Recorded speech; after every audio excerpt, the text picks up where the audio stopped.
वर्ष 2024 कैसा रहने वाला है मीन राशि मीन लग्न के लोगों के लिए। वर्ष के आरंभ में ग्रहों की स्थिति के आधार पर कैसा रहने वाला है स्वास्थ्य, धन, पराक्रम, सुख, संतान, पढ़ाई, रोग, दांपत्य जीवन, प्रेम संबंध, भाग्य, राज्य, लाभ, नौकरी, व्यवसाय, इन सब पर चर्चा होगी। और साथ में चर्चा होगी वर्ष के अंक के आधार पर कैसा रहने वाला है वर्ष 2024।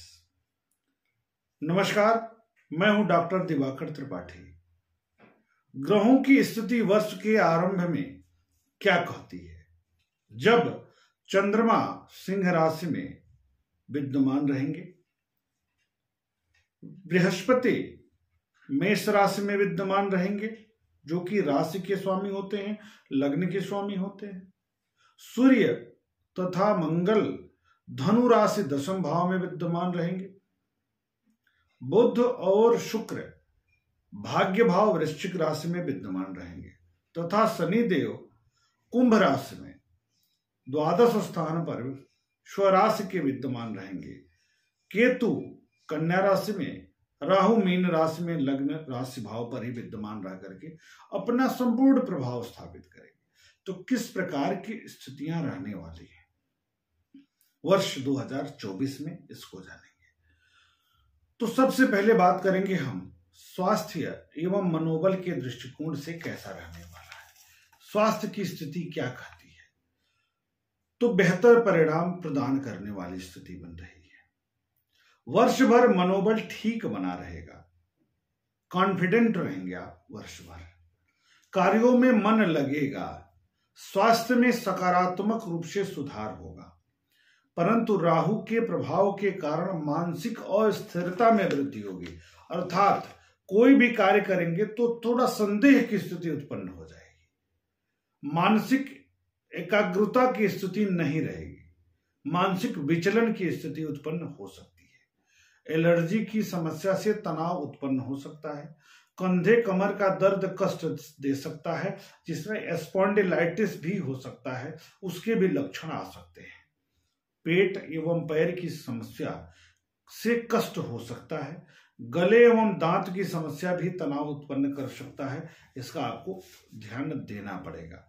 चोट अथवा ऑपरेशन की भी संभावनाएं दिख रही हैं, ध्यान दीजिएगा स्वास्थ्य पर, इन क्षेत्रों पर। अब हम धन, आय एवं लाभ की दृष्टि से बात करने वाले हैं।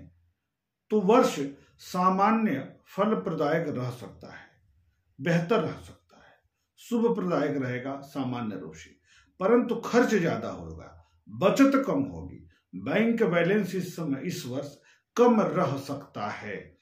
इस अवधि में अचानक धन प्राप्ति का भी योग बन सकता है, धनागम के नए अवसर मिल सकते हैं, अचानक धन प्राप्त हो सकता है। सरकारी क्षेत्र से जुड़े लोगों के लिए पद वृद्धि एवं कार्यों का दायित्व तो बढ़ सकता है, परिवर्तन हो सकता है, वृद्धि हो सकता है, नए क्षेत्र का चार्ज मिल सकता है, नए कार्य की स्थिति बन सकती है, नए व्यापारिक प्रतिष्ठान की स्थिति बन सकती है, नए आर्थिक लाभ की स्थितियां भी बन सकती हैं। प्राइवेट सेक्टर से जुड़े लोगों के लिए भी बड़ा लाभ हो सकता है, लाभ की दृष्टि से बेहतर परिवर्तन हो सकता है। खर्च पर संयम करना बहुत जरूरी है, क्योंकि बचत कम होगी, इसलिए बचत पर ध्यान देना है। पैसा तो आएगा, लेकिन बचत पर ध्यान देंगे तो बेहतर होगा। मूल कुंडली के अनुसार धनेश की स्थिति जरूर देख लीजिएगा कैसी रहने वाली है, उसी के अनुसार आपका धन बचत होगा। अब हम बात करेंगे नौकरी, व्यवसाय तथा पराक्रम की दृष्टि से कैसा रहने वाला है यह नया वर्ष 2024। नौकरी में परिवर्तन हो सकता है। सरकारी क्षेत्र के लिए प्रयासरत लोगों के लिए शुभ समाचार प्राप्त हो सकता है। प्राइवेट सेक्टर से जुड़े लोगों के लिए भी शुभ समाचार प्राप्त हो सकता है। कार्यस्थल पर कार्यों की सराहना होगी, कार्यों में भाग्य का साथ प्राप्त होगा, आंतरिक डर की स्थिति बनी रह सकती है, सामाजिक पद प्रतिष्ठा बढ़ा रहेगा। अर्थात सरकारी क्षेत्र के लिए आपको भरपूर प्रयास करना चाहिए। विद्यार्थियों के लिए विशेष रूप से यह वर्ष उपलब्धि कारक हो सकता है। नौकरी के लिए, यदि नौकरी के लिए पूर्ण मनोयोग से आप प्रयास करेंगे तो वर्ष 2024 में आप आसपास के लोगों को मिठाई खिला देंगे। हमें भी जरूर खिलाइएगा, क्योंकि आपके लिए यह वर्ष एक बेहतर वर्ष के रूप में नौकरी तथा व्यवसाय के दृष्टिकोण से दिख रहा है। सामाजिक दायरा आपका बढ़ेगा, सामाजिक क्षेत्र आपका बढ़ेगा। अब हम संतान, पढ़ाई तथा भाग्य के दृष्टि से बात करने वाले हैं। तो यह वर्ष सामान्य प्रभाव उत्पन्न करने वाला साबित हो सकता है। संतान को लेकर चिंता की स्थिति बनी रह सकती है। संतान के लिए थोड़ा सा मानसिक अस्थिरता की स्थिति बन सकती है। संतान के विवाह के लिए भी तनाव हो सकता है। हो सकता है संतान विद्रोह कर दे शादी को लेकर। हो सकता है संतान प्रेम के जाल में फंसकर तनाव आपको उत्पन्न करा दे। हो सकता है संतान का स्वास्थ्य खराब हो, इसलिए मन में विचलन की स्थिति उत्पन्न हो जाए। तो संतान को लेकर किसी न किसी रूप से थोड़ी सी चिंता की स्थिति बनती दिखाई दे रही है। पढ़ाई से मन अलगाव हो सकता है, अर्थात पढ़ाई से मन नहीं लग सकता है। पढ़ाई से अलगाव, डिस्ट्रैक्शन की स्थिति बन सकती है। डिग्री तथा पढ़ाई के लिए या नए कोर्स के लिए अथवा नए विषय के चुनाव के लिए थोड़ा सा अनिश्चितता की स्थिति बनी रह सकती है, थोड़े अवरोध की स्थिति बनी रह सकती है। इसलिए बहुत कॉन्फिडेंट होकर के, बहुत संभल करके आपको ध्यान रख करके कार्य करना होगा। पढ़ाई और संतान दोनों क्षेत्रों से थोड़ा मिला जुला असर रहेगा, थोड़ा नकारात्मक प्रभाव ज्यादा दिख रहा है। अब हम बात करेंगे दाम्पत्य जीवन एवं प्रेम संबंधों के लिए यह वर्ष कैसा रहने वाला है। तो शुभ परिणाम वाला होगा, बेहतर परिणाम लेकर के आएगा, अच्छा परिणाम लेकर आएगा। प्रेम संबंधों में वृद्धि हो सकती है, वैवाहिक कार्यक्रमों में वृद्धि हो सकती है। जीवन साथी के स्वास्थ्य को लेकर के चिंता खत्म हो सकती है।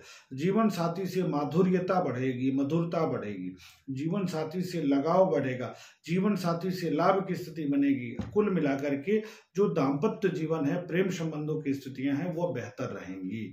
नए प्रेम संबंध स्थापित भी हो सकते हैं। यदि मूल कुंडली में थोड़ा भी योग बेहतर होगा तो नया प्रेम संबंध भी स्थापित हो सकता है। वैवाहिक कार्यक्रमों में भी प्रगति की स्थिति बन सकती है। साझेदारी के कार्यों को लेकर के मन प्रसन्न रहेगा। साझेदारी के कार्यों को लेकर के सकारात्मक परिणाम भी प्राप्त हो सकता है। नए साझेदारी, विशेष करके व्यापारिक साझेदारी आपके लिए बेहतर हो सकती है, लाभदायक हो सकती है। इसका आपको ध्यान देना चाहिए। सतर्क होकर के यदि आप काम करते हैं तो निश्चित तौर पर बेहतर परिणाम लेकर आएगा। अब बात करेंगे सुख के दृष्टिकोण से। तो सुख के दृष्टिकोण से सुख के संसाधनों में वृद्धि होगा। सुख के संसाधनों में जमीन, जायदाद, गृह, वाहन, इन क्षेत्रों से लाभ की स्थितियां बनेंगी। सीने की तकलीफ में थोड़ी सी वृद्धि हो सकती है, तनाव की स्थिति उत्पन्न हो सकती है। घर में नए वाहन खरीदे जा सकते हैं। जमीन का सुख, जायदाद का सुख, अचल संपत्ति का सुख मिल सकता है। हो सकता है कि आप इस वर्ष जमीन खरीद लें, हो सकता है गृह निर्माण कर लें। अचल संपत्ति में वृद्धि की स्थिति बनती दिखाई दे रही है।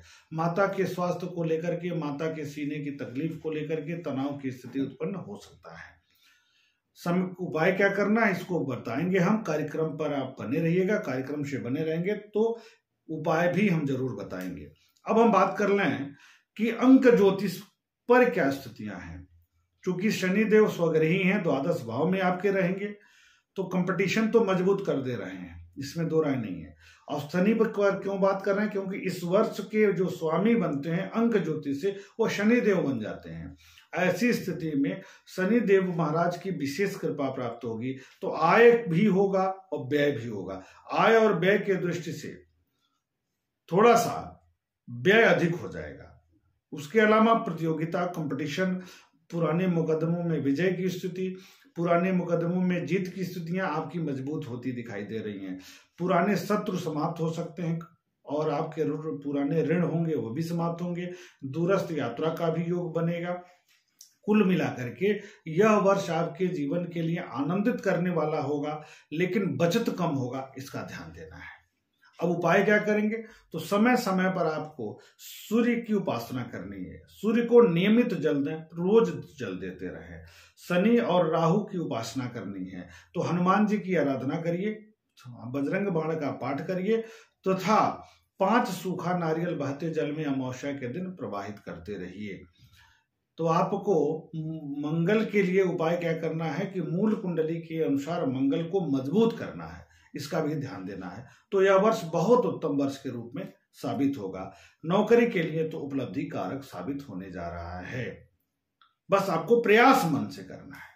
मूल कुंडली में यदि अवरोधात्मक नहीं है तो बेहतर स्थितियां रहेंगी इस वर्ष। इस प्रकार मीन राशि के लोगों के लिए, मीन लग्न के लोगों के लिए कैसा रहने वाला यह वर्ष, इसकी बात हुई। अब हम नए विषय को लेकर पुनः उपस्थित होंगे। तब तक के लिए शुभ नमस्कार।